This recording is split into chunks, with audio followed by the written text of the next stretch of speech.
Sir कैमरे पे अपना परिचय दीजिए। मैं डॉक्टर एस पांडे हूँ, assistant professor physiotherapy, department of orthopaedics, IMS BHU में। इधर वाराणसी डिस्ट्रिक्ट में बहुत सारे ऐसे पेशेंट्स हैं जो कि कोविड से रिकवर कर गए और उनकी स्थिति जो है वो पोस्ट कोविड सिंड्रोम से बहुत सारे मरीज जो हैं आज भी तमाम तरह की परेशानियाँ वो बताते हैं। उन परेशानियों में सबसे बड़ी समस्या उन लोगों के साथ में ये रहती है कि प्रोलॉन्ग जो बेड रिडन पेशेंट हैं जिनका HRCT या लंग जो है वो 40% 50% के अप्रॉक्स कोविड निमोनिया की वजह से वो लोग परेशान थे और रिकवर होकर के आए हैं। उनके पॉइंट ऑफ व्यू में उन लोगों के जो पोस्ट कोविड सिंड्रोम है वो लगातार अभी भी बने हुए हैं।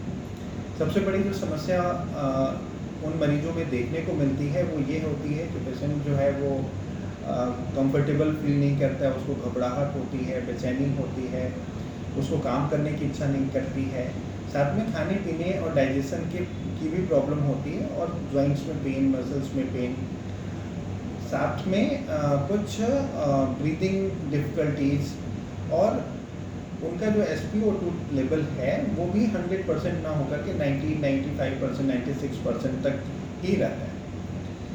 ऐसे पेशेंट्स को पोस्ट कोविड रिहेबिलिटेशन करने की आवश्यकता है। यूजुअली क्या होता है कि ऐसे पेशेंट्स को हम लोग कार्डियोपल्मोनरी रिहेबिलिटेशन करते हैं। जैसा कि जानकारी होगी कि ये जो पर्टिकुलर बीमारी है सिर्फ फेफड़े को ही नहीं, साथ में हार्ट को भी इन्फ्लेम्ड कर देता है और बाकी ये अगर सीरियस हो जाए तो फिर और भी जो हमारे ऑर्गन हैं उनको भी अफेक्ट किया हुआ रहता है और उनसे पेशेंट ठीक होकर के आता है। तो उन लोगों को ऐसा ज़रूरी नहीं है कि सामान्य हर एक व्यक्ति को एक्सरसाइज करने की ज़रूरत है, लेकिन हाँ, जो रिकवर होकर के क्रिटिकल कंडीशन से आया है उनको कार्डियोपल्मोनरी रिहेबिलिटेशन की बहुत इम्पोर्टेंट आवश्यकता है।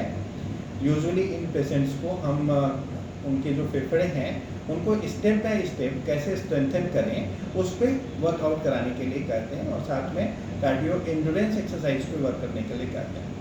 तो ऐसा नहीं है कि पेशेंट जो है वो तुरंत जिम में चला जाए और बहुत विगरस जो पहले की एक्सरसाइजेस करनी थी कुछ समय के रेस्ट करने के बाद से फिर से वो एक्टिविटी शुरू करें।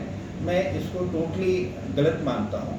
मेरा मानना यह है कि जो भी एक्सरसाइजेस ऐसे जो क्रिटिकल कंडीशन के जो पेशेंट हैं उनका किसी फिजियोथेरेपिस्ट की सलाह लेकर के ही फिर आगे प्रोसीड करना चाहिए। और बहुत सारे ऐसे सिम्टम होते हैं जिसमें फिजियोथेरेपिस्ट जो हैं वो उनको एक साइकोलॉजिकल सपोर्ट भी देते हैं और साथ में बहुत सारे ऐसे मेडिकल के जो कंडीशन है उसको वो बहुत अच्छे से डेप्थ में उसको जान करके और फिर उसके अकॉर्डिंगली ही अलग अलग पेशेंट में अलग अलग तरीके से उनको रिहेबिलिटेट करने का काम करते हैं। तो दिस इज फिजियोथेरेपी, मतलब जिसको कहा जाए कि हम ये नहीं कह सकते हैं कि कोई एक जनरल और स्पेसिफिक एक्सरसाइज हम किसी पेशेंट को बता दें और फिर जनरल पॉपुलेशन जो है उसी एक्सरसाइज को करें। मैं मानता हूँ कि ये सर्वथा गलत होगा। हर एक पेशेंट को अपनी मेडिकल कंडीशन के अनुसार किसी फिजियोथेरेपिस्ट से जो कि कार्डियो पल्मोनरी रिहेबिलिटेशन में एक्सपर्ट हो उनसे ज़रूर मिल करके और आगे ये करना चाहिए। और आज के डेट में बहुत इम्पॉर्टेंट है कि बिना स्ट्रेंथनिंग के अपने नॉर्मल एक्टिविटीज़ में, फंक्शनल एक्टिविटीज़ में आना वो आपको कहीं न कहीं से आपको परेशान कर सकता है। धन्यवाद।